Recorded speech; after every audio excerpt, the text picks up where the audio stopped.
Welcome to Lancaster Environment Centre, Lancaster University, for this session of our online seminar programme. I'm Dr. Ali Burkitt, and I have the pleasure of facilitating this programme here at LEC. Keep an eye on the events page under About Us on our website for updates about future sessions. Also look out for announcements on social media under the hashtag LEC Seminar.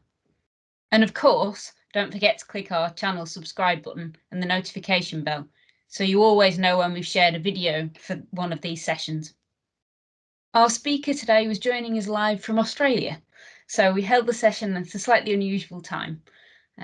Katie took questions at the end of the session that were submitted through the chat function from our live audience, but if you'd like to submit questions, she'd love to receive them, and I've shared her contact details in the description of the video. Well, thankfully, that's all of my housekeeping notices, so let's swiftly move to today's seminar. May I welcome Dr. Jacob Phelps from Lancaster Environment Centre, who will introduce our speaker and then chair our session. Thank you very much, Ali, and welcome colleagues, and notably Katie. Thank you so much for joining us. My name is Jacob Phelps, and it's a pleasure to be able to welcome Katie Woolaston virtually to join us here at Lancaster. One of the few advantages, I think, of pandemic life is being able to engage a little bit more actively with colleagues from overseas and on such important and timely subjects. Katie's an interdisciplinary researcher, lawyer, and lecturer at Queensland University of Technology Law School. She obtained her PhD in wildlife law and conservation conflicts from Griffith University in 2020 and holds a master's in law, specialized in human rights and social justice from the University of New South Wales. Her research is focused on international and domestic wildlife law and the regulation of human-wildlife relationships. She's particularly interested in using social sciences to resolve long-held, deeply rooted attitudes and values that are contrary to conservation and then embedding them into law and policy. Her postdoctoral research is focused on dingo management and stakeholder collaboration on Gari Fraser Island, and integration of the One Health approach to wildlife trade, of course, very important in the wake of COVID-19, as I'm sure she'll discuss with us today. She was an expert on the IPBES panel on biodiversity and pandemics, is associate editor of the Asia Pacific Journal of Environmental Law, and is on the board of Australia's National Environmental Law Association. And excitingly, her first book, titled Ecological Vulnerability, The Law and Governance of Human-Wildlife Relationships, will be coming out later this year, published by Cambridge University Press. So welcome, Katie. Thank you so much for joining, and let me turn it over to you.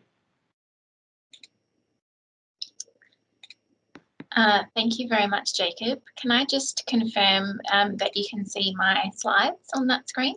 We can, thank you. Fantastic. Well, in that note, then I'll get started. I'd like to say thank you very much to Lancaster Centre for Environment for having me, and to Ali and Jacob for inviting me along today and organising this seminar. And with that, I'll get straight into it. So as Jacob mentioned, last year, IPBES brought together 22 experts from around the world for a workshop analysing the evidence around the links between biodiversity and pandemics, and to write a report on their findings and recommendations. And the report looks like this. For those that aren't familiar, IPBES is a United Nations organisation, and the acronym stands for the Intergovernmental Science Policy Platform on Biodiversity and Ecosystem Services, hence why it's a lot easier to say IPBES. I'm going to start the presentation today by going over the main messages of that report, and then I'll move into an analysis of international law and policy around pandemic prevention, most of which is in my own voice, and I think it's important to make clear that I'm not representing IPBES in that capacity. So to start, COVID-19 and other pandemics are rooted in biodiversity. They are caused by microorganisms that are a critical part of biodiversity and are themselves hosted and transmitted by diverse animal species, including humans. Almost all pandemics of the modern era have been caused by zoonoses. To name just a couple: HIV and AIDS crossed from chimps to humans in the 1920s in what is now the Democratic Republic of Congo. Scientists believe that the Ebola virus was animal-borne, with bats or non-human primates being the most likely source. And many of you would have seen the latest World Health Organization report that suggests COVID-19 came from bats, most likely through an intermediate species to humans, and most likely originated on a wildlife farm in China. So although diseases are often passed on by wildlife and other biodiversity, the drivers of that transmission are anthropogenic environmental changes. So there are large-scale studies that show disease risk is highest in areas of human-altered landscapes because it causes closer contact between people, livestock and wildlife and other biodiversity. These studies link the increased risk to specific land use changes, climate change, and other high-risk activities such as wildlife trade. So, for example, land use change increases the risk of disease spillover. That is, as many of you might know, the disease being passed from animal to human because of the encroachment on wildlife habitat and increasing number of people in rural areas. As an example, Hendra virus here in Australia has been linked to land use change via degradation of habitat because of deforestation, and then land use change also via curated pastures and paddocks for horses and other livestock. And Hendra went from bats to horses to people. Agricultural intensification is a big contributor to land use change, and viruses like influenza and Nipah have been passed directly from wild animals to livestock to people as well, with links have been made, directly back to specific intensive agricultural production methods. Climate change also influences wildlife population dynamics and distribution, bringing biodiversity into closer contact with people. We know that some tick-borne viruses have been linked directly back to the effects of climate change, for example. The trade in wildlife is a particularly important risk factor for disease emergence because it provides that contact point between wildlife, farm animals, and humans. An increased volume of trade due to consumption patterns in high-income countries such as ours, as well as the efficiency of long-distance transport along the wildlife trade supply chain, drive movement of pathogens across large distances to contact populations that may not have had prior contact with them before. Many diseases have been linked back to the wildlife trade, including COVID-19, Ebola, SARS, and MERS. So what we currently know is that these drivers have led to 400 biodiversity-related disease microorganisms emerging in people in the last 50 years. We know that 70% of those originated in animals, and the others were from bacteria, fungi, and the like. Scientists at the Global Virome Project have estimated that there are as many as 1.7 million undiscovered viruses circulating in the wild right now. Of those, up to half have the potential to spill over to humans and cause a local virus, an epidemic, or even another pandemic. We also know that the number of emerging infectious diseases passed from biodiversity to people is increasing because of that increasing contact, because of the drivers that I just discussed on the last slide. Now, because of these numbers and the increasing spillover, the IPBES team have deemed this, unfortunately, to be the start of the era of pandemics. But we can avoid this. However, it requires a seismic shift in how we deal with pandemics, moving from a focus on pandemic reaction to a focus on pandemic prevention.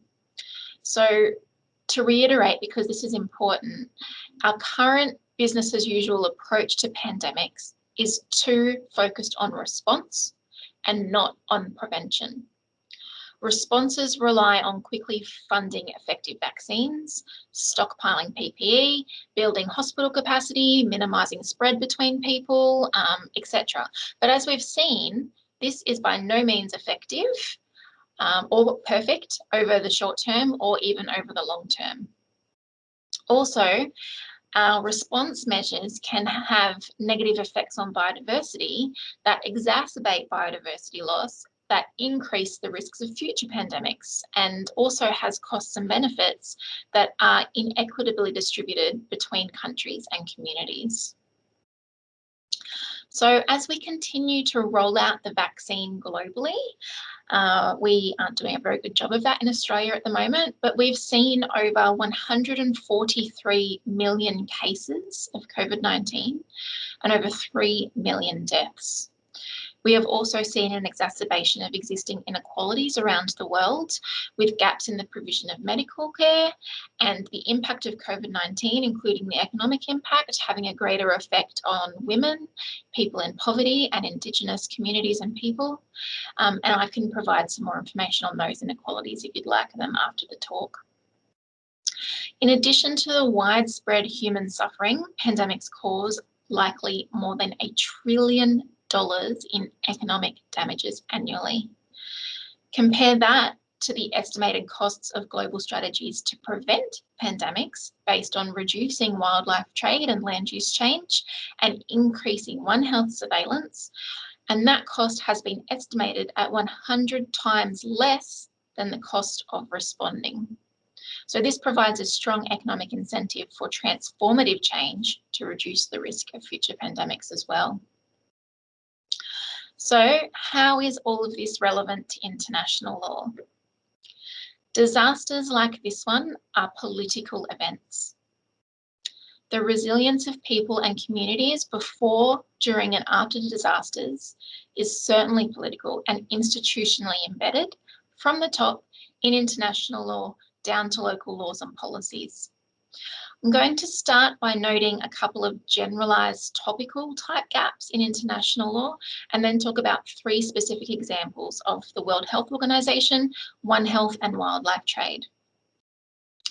So at the general level, international institutions have mandates related to response, monitoring and management of spillover events, but not on prevention before they occur.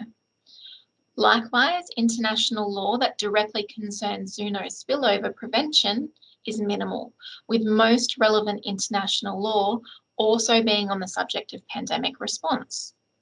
But even then, with respect to pandemic response, there is no one treaty or binding legal instrument, and much of the work is done via unenforceable policy documents and international organisations, making this not exactly a matter of law, but more of voluntary and haphazard international collaboration. The closest organisation we have to having a pandemic prevention mandate is the OIE, also known as the World Organization on Animal Health. The OIE is tasked with monitoring and preventing animal disease, including zoonoses, and maintains a list of notifiable animal diseases. And it has various functions related to that task, which I don't have a lot of time to get into right now. However, it's worth noting that the policies produced by the OIE are not law, and so they are not binding on member countries and they can't be enforced.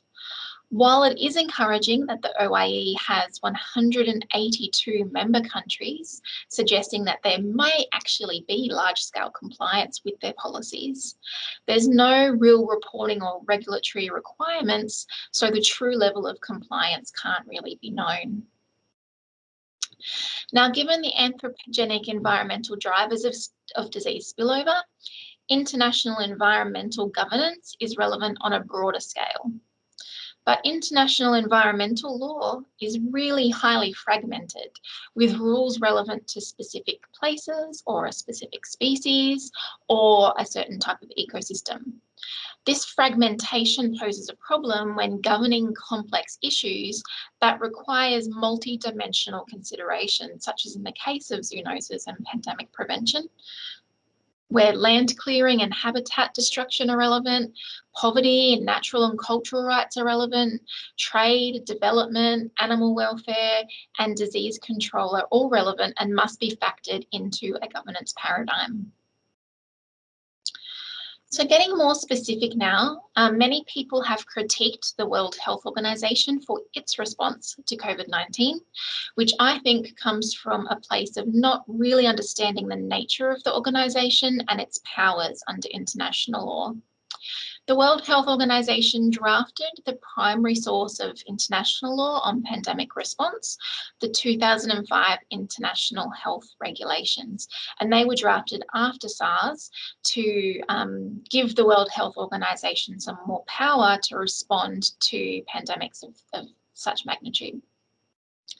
The purpose of the regulations is to prevent, protect against, control and provide a public health response to the international spread of disease in ways that are commensurate with and restricted to public health risks and which avoid unnecessary interference with international traffic and trade. However, so far prevention has not been the focus of the World Health Organization in terms of disease spillover. The WHO instead focused on tracking, regulating genome sequencing and sharing of the virus and its data, and regulating human activity around movement viruses. Prevention, via the drivers mentioned in the IPBES report, is not a priority. Now, for those of you that aren't familiar with international law, I'm going to give you a quick explainer on the primary principle that international law was built on: state sovereignty. States or nations or countries, or however you want to refer to them, are the subjects of international law. State sovereignty means that states always maintain power over their people and territory and cannot be made to accept any authority from anyone else, including the UN and international law, unless they choose to do so. So they have to consent to be bound by any international agreement. So what this means is that the World Health Organization only has as much power to interfere in state affairs as what those states give to it.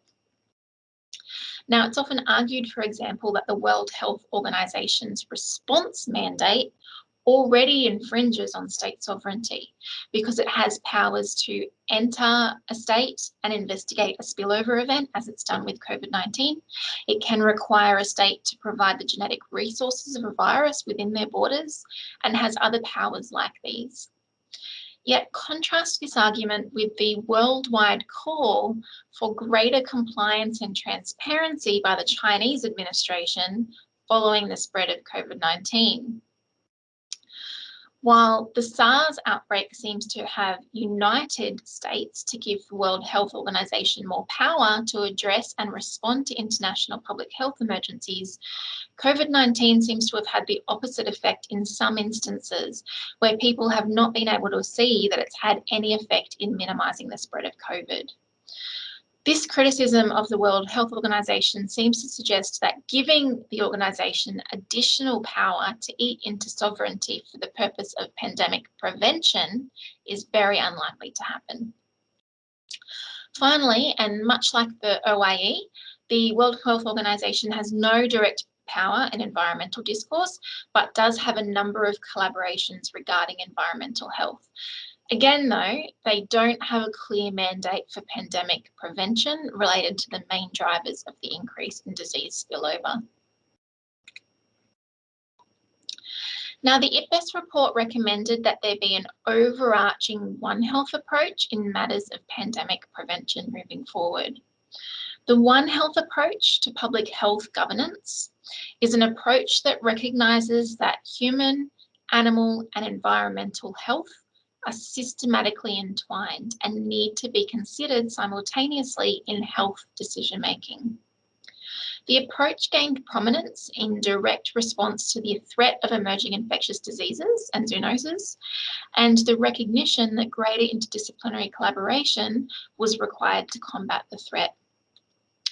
Versions of the One Health approach have since been adopted by the World Health Organization, the Food and Agricultural Organization, the OIE, amongst others, and it has been discussed by the parties of various treaties, such as the Convention on Migratory Species, the Trade Convention, the Ramsar Wetlands Convention, and others.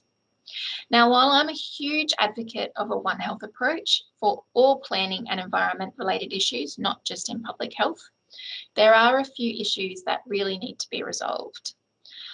First, and despite its ambitious framing, One Health in practice remains largely a process of collaboration between human health and veterinary health experts, focused on preventing contact between people and possibly diseased wildlife and farm animals.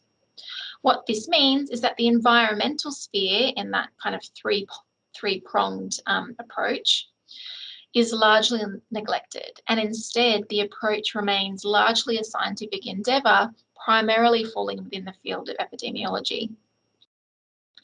A subset of this critique is that the approach universalises Western health and ideas of development. Social behaviours, cultures and contexts at the local level are not a focus in this universalised approach, nor are the political and economic processes surrounding spillover prevention and pandemic events. There is also a lack of engagement with a non-human perspective in the One Health approach. It's not considered that most, if not all, communities are actually multi-species communities where those species interact with each other for mutual benefit. So to look solely at minimisation of contact between species in these communities could be damaging in many ways, including culturally. With this lack of consideration of wildlife welfare, reverse zoonoses are not considered problematic. That is where the disease is passed back to a non-human species, often at great risk to the species itself, as we've seen with the millions of mink that have been killed as a result of COVID-19. Non-humans, though, are as integral to the remedies and prevention methods for pandemics as they are to the formation of the problem itself.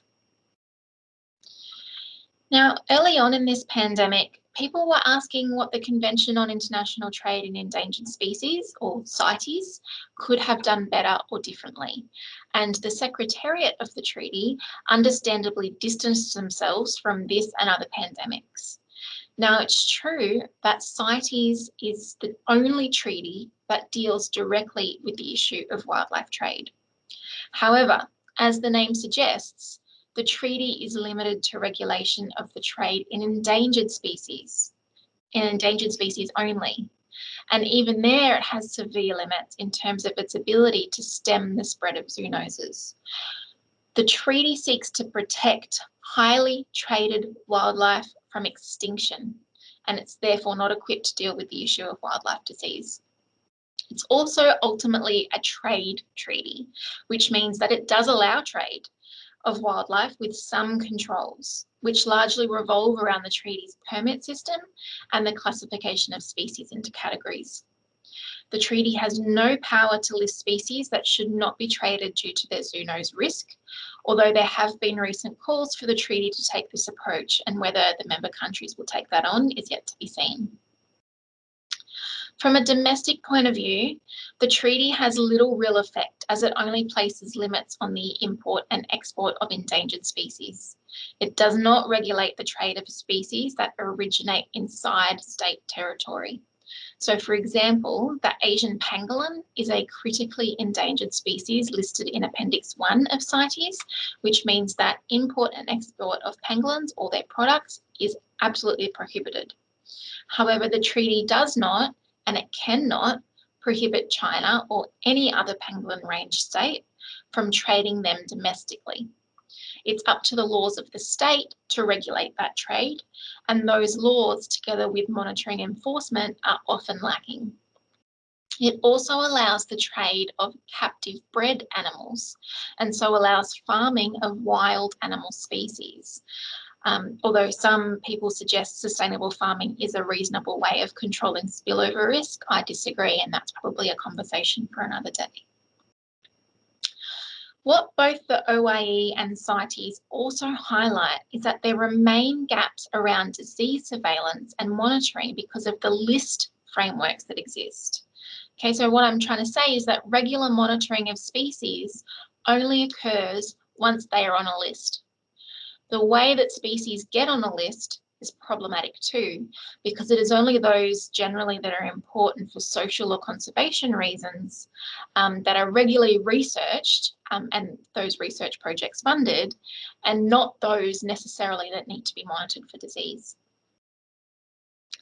Now, I'm going to finish my talk by discussing some of the responses to this pandemic and the concerns on the limits of international law to prevent it.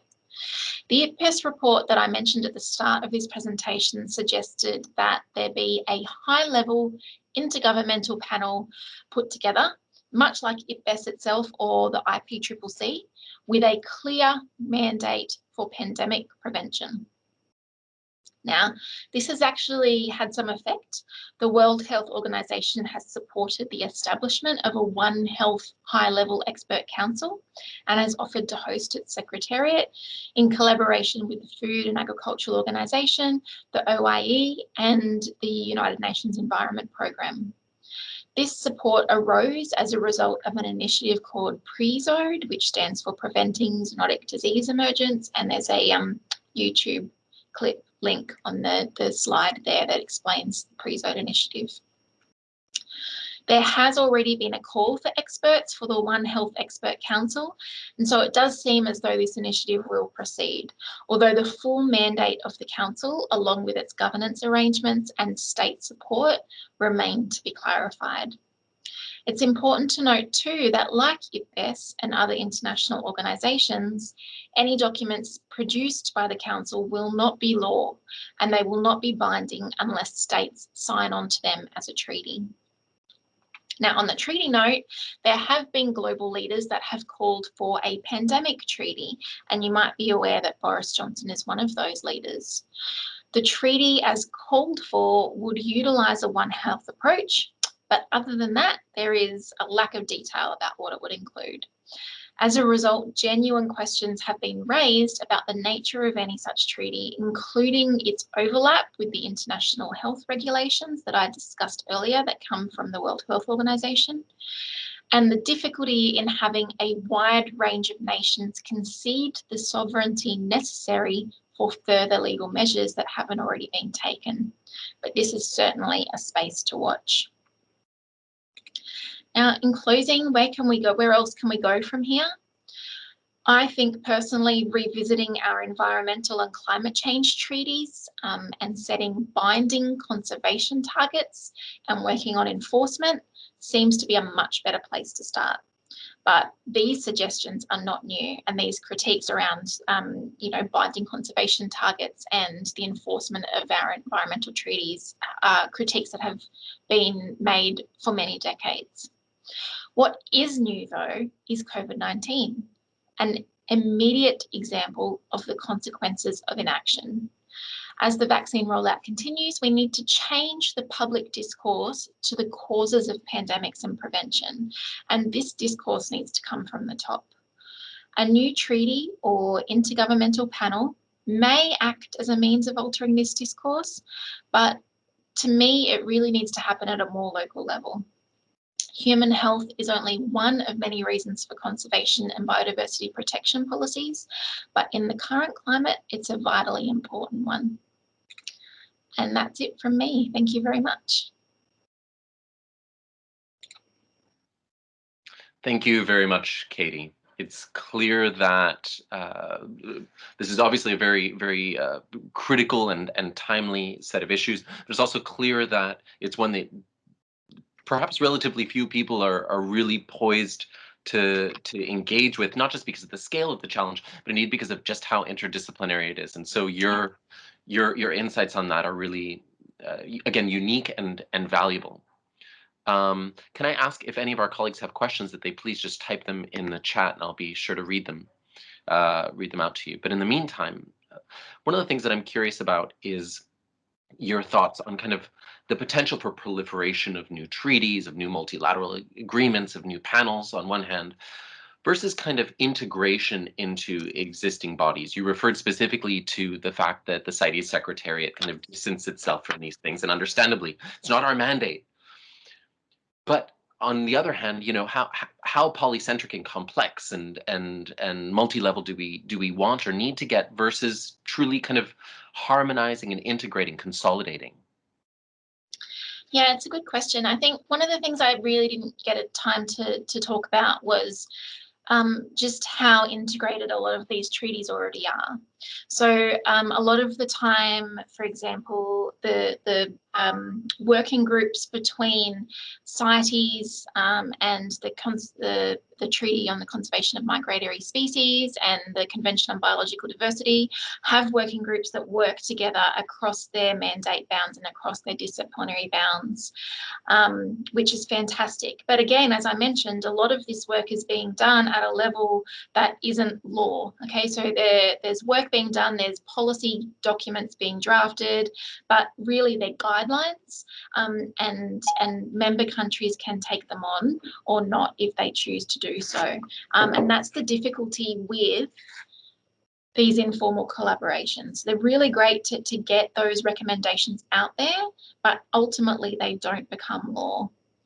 So that is really the basis for the IPBES recommendation for a clearer pandemic prevention mandate.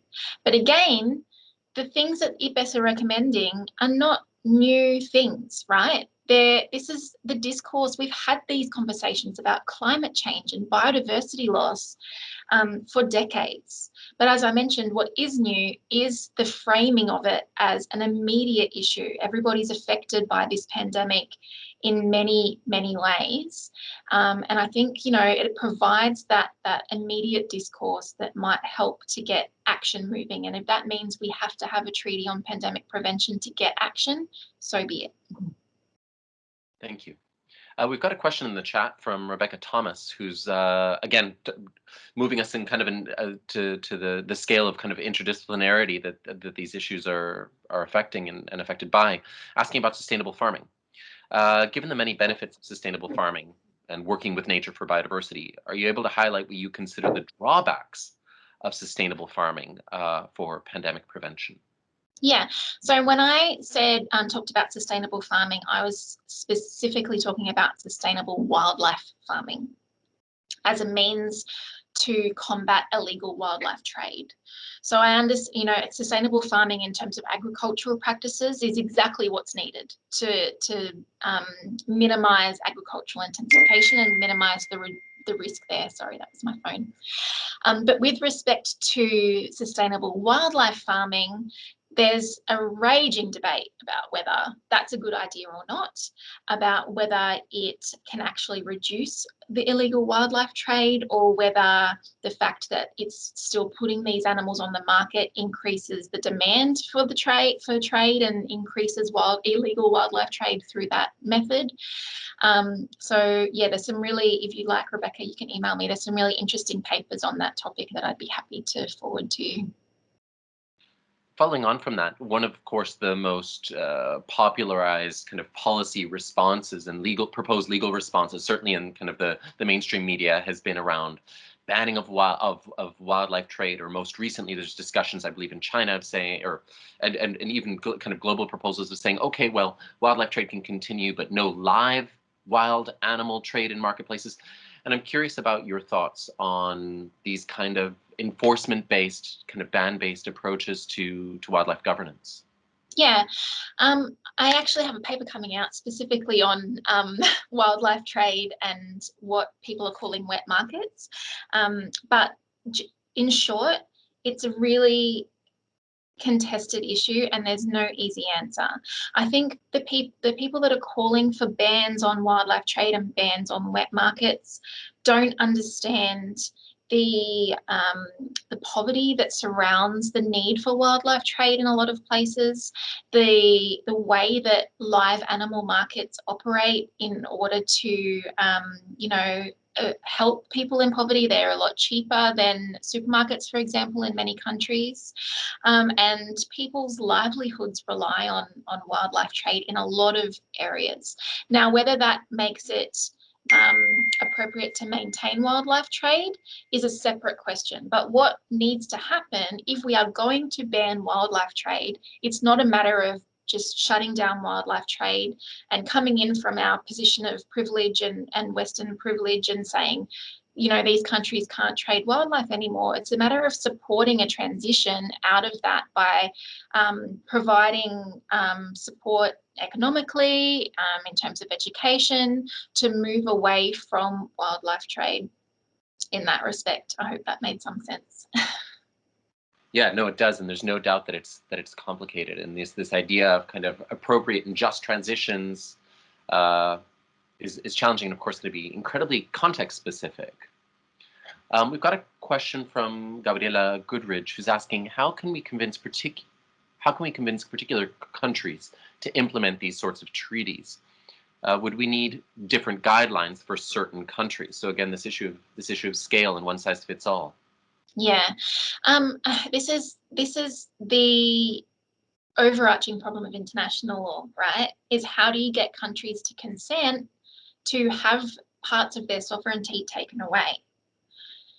And that really comes down to international relations and countries agreeing through relationships and discussing what should be in treaties. And this is also why a lot of our treaties are so watered down, because in order to get as many countries signing on to it as you can, you have to get every country to agree to every single word and every single phrase within that treaty. And so a lot of the time we come away with treaties that were meant to be hard and fast targets, you know, like for climate change, we need to reduce emissions by this amount in this time. And instead of getting that, we get goals and aspirations, because that's how countries are convinced to sign on to treaties. And a lot of people think that, you know, that signing on to something like that is better than signing on to nothing. So do we need different guidelines for certain countries? Very possibly, and this is something that you know, is evident in international law already, with common but differentiated responsibilities in climate change law. So what that means is that different countries, everybody understands that it's a common goal to reduce emissions, but because of historical differences in the causes of emissions and people and different countries' ability to reduce emissions quickly, different states have different goals, and that's supported in the Paris Agreement and all of our climate change law. So something like that could work, especially around things like wildlife trade that are contested amongst different cultures and different states. Continuing on that then, though, what about thinking more about domestic regulation in terms of the trade-offs or different approaches of kind of an international kind of principles-based and an often watered-down approach, versus perhaps more local level legislation that has teeth and the potential for maybe a race to the top sort of approach of countries setting up hard domestic regulations and then that proliferating bottom up instead of top down? How do you see that interplay? I think your mention of bottom up versus top down isn't accurate, because I think states coming in with hard and fast domestic laws about what should happen, whether it be by wildlife trade or something, is also a top-down approach. And what I mean by that is often when somebody keeps messaging me, sorry, I'm going to turn my phone off. Often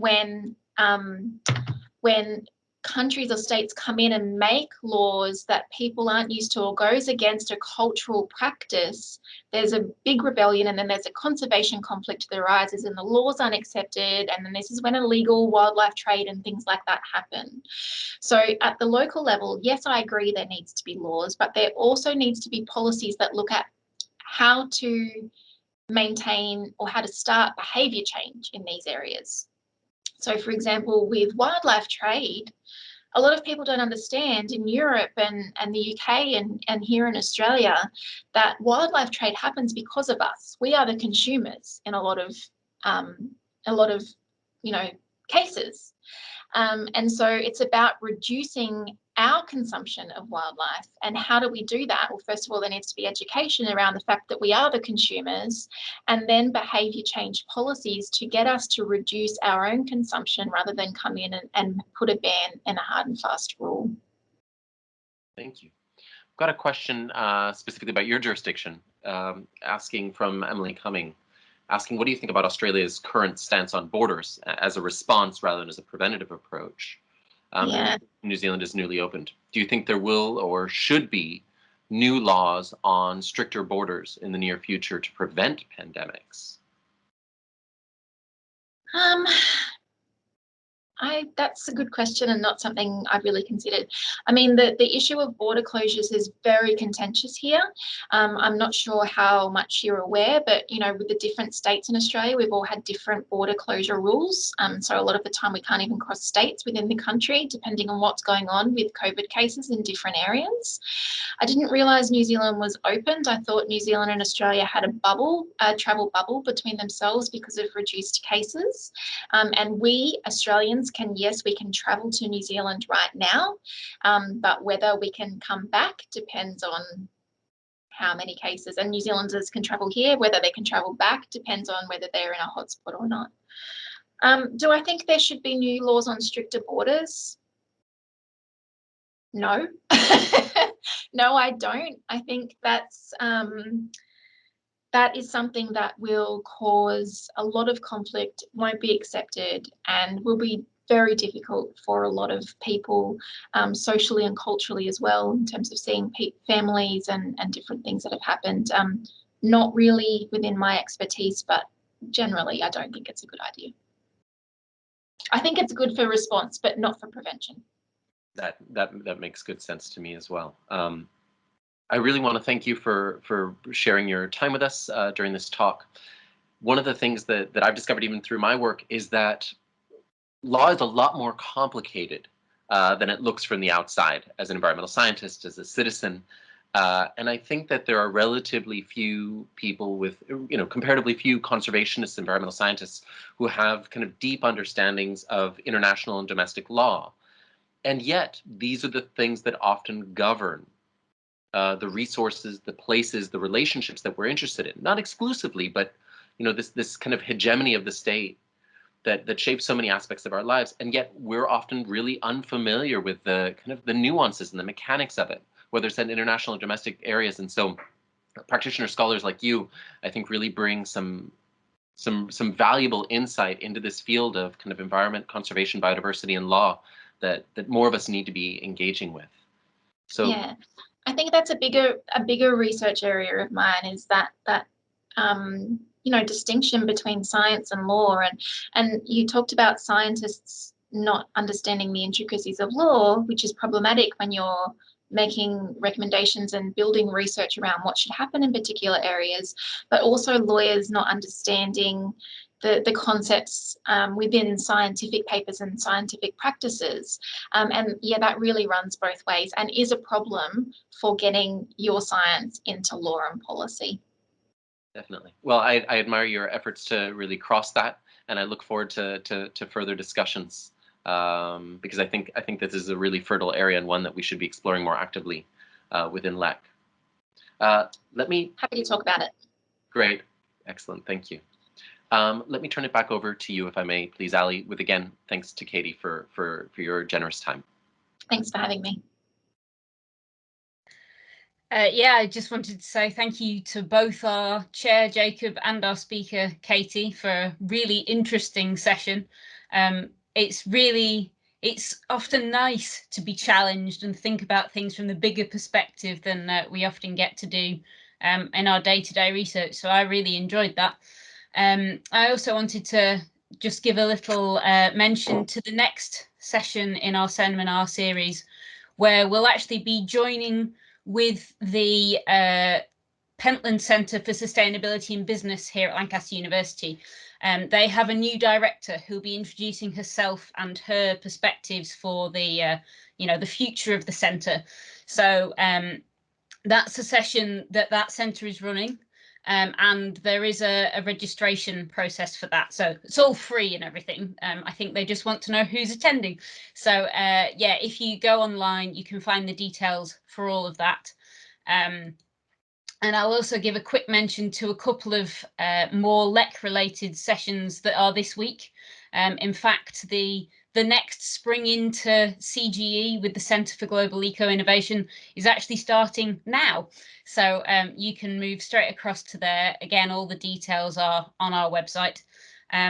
So thank you very much finally again to our today's speaker and chair, and hopefully we'll see you all again for more LEC seminar sessions in the future. Thank you very much. Thank you. Thank you.